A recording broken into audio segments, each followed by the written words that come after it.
Meta has announced, so that's Facebook and Instagram, they're no longer going to fact check. Yeah, I've been seeing lots of memes about that. Does this have anything to do with who's being sworn into office today?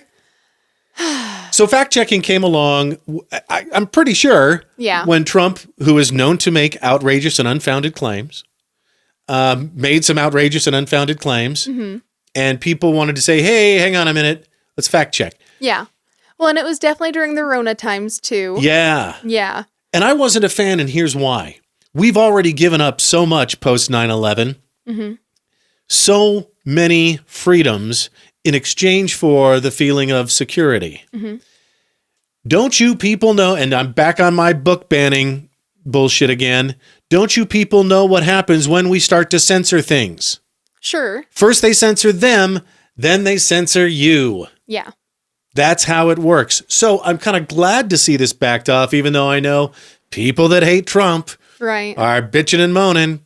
But it's instead they're going to do sort of community style. Like, okay, when Jimmy Carter died, somebody posted, is Jimmy Carter dead? And somebody else posted, no. Right. And then the community has added this interesting piece of feedback. Yes. When he died. Right. So it's sort of going to be, it's sort of your job now as a member of the social media community to throw something in that may temper the post that you see if it's total bullshit. Yeah. I mean, I will say I do think that there are a couple of reasons why I'm a little sad to see it go.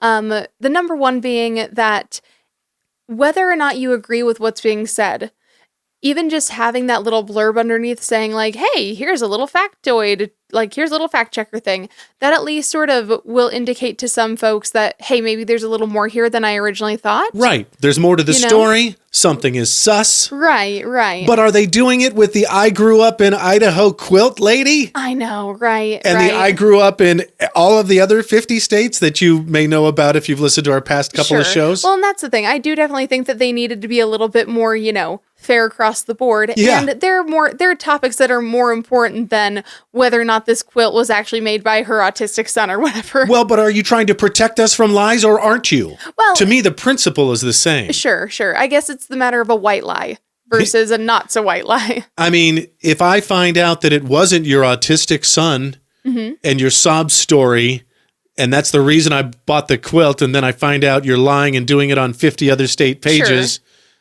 Yeah, you're at that $100. Is that really a white lie? I don't know. No, I get it. This honestly sounds like a stimulating discussion that we could go back and forth on. I call that a several cases of beer conversation. That's fair. But yeah, there's that. And then also, I think that there tends to be some lack of media literacy within quite a few folks. And so even just having that at least is a little red flag where they're like, oh, wait, maybe this isn't totally true. Absolutely agreed. I think like did I hear Finland is doing this? They're teaching their kids, the power of discernment and how to discriminate when it comes to fake news. Yeah.